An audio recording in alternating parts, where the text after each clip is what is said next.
More stem cells, more regeneration, more repair of the heart, longer survival. Less stem cells, you're in trouble. Do foods stimulate stem cells? And the answer is yes. Meet Dr. William Li, a world-renowned Harvard-trained medical doctor, researcher, and president and a founder of the Angiogenesis Foundation. His work has led to more than 40 FDA-approved therapeutics and devices for cancer, cardiovascular disease, wound healing, and vision loss. He is also a New York Times best-selling author with Eat to Beat Disease, The New Science of How Your Body Can Heal Itself, and he recently published a new book, Eat to Beat Diet, Burn Fat, Heal Your Metabolism, and Live Longer. In today's video, we have extracted Dr. William Li's teaching over the years and focus on the importance of hydration, and this video will list out 3 drinks, other than water, that Dr. William Li frequently mentions in many of his seminars and talks. These top 3 beverages help stimulate the stem cell counts and help live longer. So stay watching until the very end for all the juicy details. 5 tips to live healthier and longer. Number 1, stay hydrated, because dehydration actually makes everything in your body work harder. And so if you want your food to work for you, you actually want to make sure your body has enough water content to be able to keep all those metabolic processes functioning really well. Number 2, I would say eat what you like, but make sure that most of what you eat falls in the category of what we call plant-based foods. Third, I would say, to the extent possible, avoid ultra-processed foods. The other thing that I would actually say that would be really helpful is to try to avoid foods with added sugars whenever you can. And the 5th thing I would actually say is that I want to come back to beverages for a second. You know, besides water, there's 2 other beverages that I think are go-tos for health. And one is tea. Could be green tea, could be oolong tea, could be black tea. And the other one is coffee. Remarkably, you know, water, tea, and coffee are the go-tos for beverage and health. Now, what you add to them can make a big difference. So the first tip was to stay hydrated. And the final tip was to choose those beverages that are healthy. So let's now explore 3 drinks other than water that Dr. William Li enjoys drinking himself as well as frequently share in his teaching that are really good for our health. At the very end of the video, Dr. William Li will share what we should avoid drinking to stay healthy for longer. So don't miss out. First, green tea. Green tea especially has a natural polyphenol that's called catechins, EGCG, epigallocatechin gallate, EGCG. And the catechin is actually just part of the natural substance in the tea leaf. So whether you're brewing tea with a bag or whether it's loose leaf tea or whether it's matcha, which is just powdered tea leaves, the fact of the matter is that into the brew, into the liquid, hot liquid, comes all these phytochemicals, including these catechins. So when you sip straight tea, the catechins go right in. They're easily absorbed by your body. And so, you know, our blood levels of catechins go way up. So many things that catechins can do. One of the things that's important is actually it's a relaxant. It actually helps lower your stress. It lowers the catecholamines. And so other things, it helps your lipids. It actually also helps fight cancer. It's anti-inflammatory. A substance that has so many beneficial things that, at least when I drink tea, I want to get as much as I can out of my food. Now we understand that green tea is very healthy, but I am sure there are many of you who indulge in black tea. Is black tea any good? Green tea will increase your stem cells, but guess what? So can black tea. You know, people in Asia drink a lot of tea. People in Britain drink a lot of tea as well. Yeah. We used to say green tea is good, black tea is fermented, so it's not going to be that good for you. We're changing our minds. We have to keep our minds open. Black tea can also double the number of stem cells. Then how about adding milk into tea? Does milk interfere with absorbing the bioactive components in tea? I deeply respect traditions of eating and drinking. And one of the things that, you know, I know is a tradition in England is, you know, or in Ireland, you actually put some milk or cream into your tea. It actually changes the flavor profile, and it's lovely. I've had plenty of teas in England before. I find it to be just such an incredibly nice. Put dairy in it. Here's what you need to know. Dairy, and I'm talking about cow dairy, right? So not nut milk. This applies to cow dairy. We'll come back to the nut milk in a second. Cow dairy, okay, actually is fat. Milk has got fat in it, like butter, which is made out of milk. And the fat, when you put it into your tea, does change its flavor, but that's not what we're talking about here. We're talking about the fact that when milk or cream is put into tea, the fat molecules in the cow dairy form little soap bubbles. These are microscopic soap bubbles. They're called micelles. Fat likes to stick with fat. Tea is mostly water. And so when you pour milk into tea, the dairy fat sticks together and makes a little tiny soap bubble. And what does it do? Those soap bubbles trap the polyphenols from tea. It traps the catechin. So you've got some good stuff wrapped in the soap bubble of dairy. And now when you drink the tea, the catechin is trapped in the soap bubble.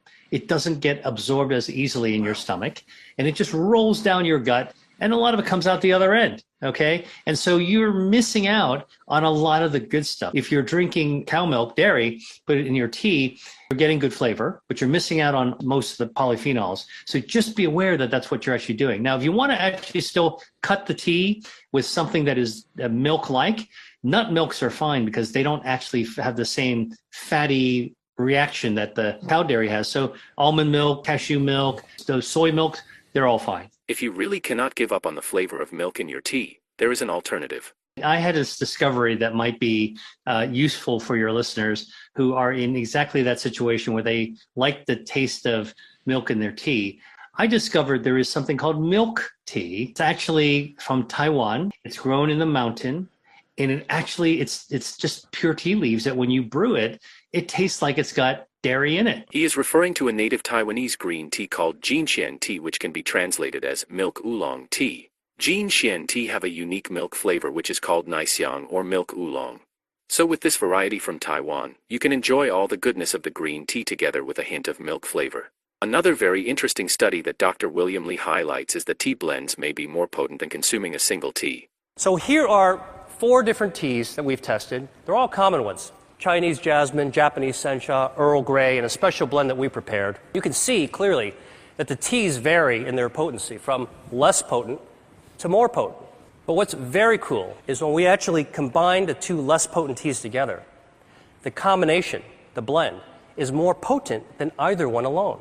This means there's food synergy. If you are afraid of the caffeine in tea, then you could go for decaffeinated tea. You can get decaffeinated green tea, decaffeinated with water decaffeination process, not the solvent. So there are companies that actually tell you that they probably tell you that they remove the caffeine using a water process. The second beverage that is healthy and may help us live a longer life is coffee. And I'm having breakfast, and I thought I would actually share with you what I'm having. Here's some coffee.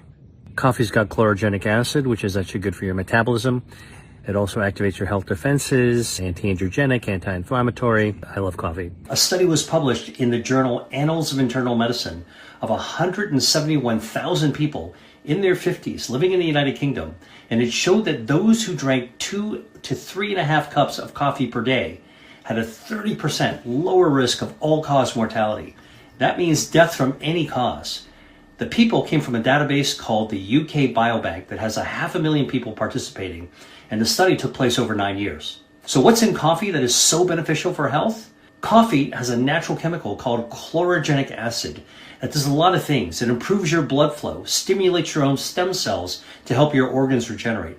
It improves the gut microbiome, which lowers inflammation and improves metabolism. It's an antioxidant, and chlorogenic acid also improves your immune system. So we gather that coffee is beneficial to our health. Is drinking organic coffee even better? Organic coffee has more chlorogenic acid than conventionally grown beans. Chlorogenic acid, which helps to repel insects as well. An organic coffee bean has 3 times as much chlorogenic acid. The third food that can be made into a great beverage is chocolate. Cacao or chocolate. It turns out that studies have been done where if you take chocolate with high flavanols and make a hot chocolate out of it, and you drink it just twice a day, 2 cups a day, for 30 days. You can start by measuring your stem cells, and this is from 16 subjects, and you can make the stem cell levels. This is 2 cups of hot chocolate, of high flavanol hot chocolate, just twice a day. By the way, all of these patients had cardiovascular disease. They had documented blockages in their arteries in their heart, and they could get more stem cells going. That is a small study, but really, really interesting to think about. So again, we need to pay attention to what kind of studies these are. This is a clinical trial. It's a small study, but it actually is really important because it correlates with some of the other information I showed you. A larger study, 20,000 people in Germany, showed that those who ate 7.5 grams of chocolate per day lowered the risk of heart attack or stroke by 39%. Okay, what is 7.5 grams of chocolate? It's about 3 chocolate chips. Got to be dark chocolate, not that much. And, you know, it's, by the way, I want to say it's not the dairy in the chocolate. It's not the sugar in the chocolate. It is that natural chemical in cacao. And that's what we need to be able to do, is the final product that we're served up by companies isn't necessarily what's good for us. But we need to be able to discern what it is that is actually in the food that might be doing us a favor. If you take the really dark chocolate, like 73% cacao, the really dark chocolate, and you make it into a high flavanol hot chocolate drink, and you have it twice a day. This was the clinical study. They found in people who wound up actually drinking the hot chocolate twice a day over the course of a month, they doubled the number of stem cells compared to the people who did drink hot chocolate. So the question is that important? Well, when they measured their blood flow, what they did is they put a blood pressure cuff on them, and which, kind of lowers the circulation of the blood. Then they let it go. They found that the blood flow was vastly improved. So here's a functional result that actually means it makes a difference. So who's going to complain about chocolate? Who's going to complain about tea? Who's going to complain about a Mediterranean diet? I mean, you go out to eat. These are the things we love. Here is the final important remark on chocolate from Dr. William Li. Chocolate is a confection. Like if you get a Milky Way bar or Three Musketeers, I mean, like Halloween candy, all right, that's a confection. It's got all kinds of stuff and actually not that much real cacao. But get a bar, which you can find in almost any grocery store now, that's 80% or higher chocolate, cacao. Now you're talking about essentially something that's mostly plant-based, because that's what cacao is. It gives you dietary fiber. It gives you polyphenols from the chocolate. And we've done some research that was presented at the American Society of Nutrition's annual meeting that showed that the stuff in dark chocolate can cut off the blood supply feeding cancers. It's anti-inflammatory. And we actually tested with leukemia cells, for example, and it directly is toxic to leukemia cells. It kills leukemia cells. Another healthy beverage Dr. Li frequently brings up is pomegranate juice. This was covered in our previous video on top 5 fruits that fight cancer. So don't miss out watching that video if you haven't already done so. When it comes to drinks, there is one beverage that Dr. William Li considers that we should stay well away from, and that is none other than alcohol. What can injure stem cells? High doses of alcohol can damage and blunt your stem cells. The thing is, on balance, people who drink a lot have damaged stem cells. Diabetes is another state, a metabolic state that, it really impairs, it cripples our stem cells. High blood sugar cripples our stem cells. So the excess of anything can be harmful, including to our stem cells. Some may believe that alcohol may help with sleep, but scientifically that's not the case. What are you drinking for dinner? All right. Ironically, even though people say you drink wine or beer, alcohol makes me sleepy. It can make you sleepy, but actually, when you actually have booze in your system, you never actually get good, deep sleep. The alcohol in your brain actually doesn't allow you to go dive deep. So you kind of a little bit near the surface. You're restless. You're not getting full renewal sleep. And so that's why, it's important just to recognize that among other reasons you want to control alcohol intake, cut down or cut out, it will interfere with your sleep.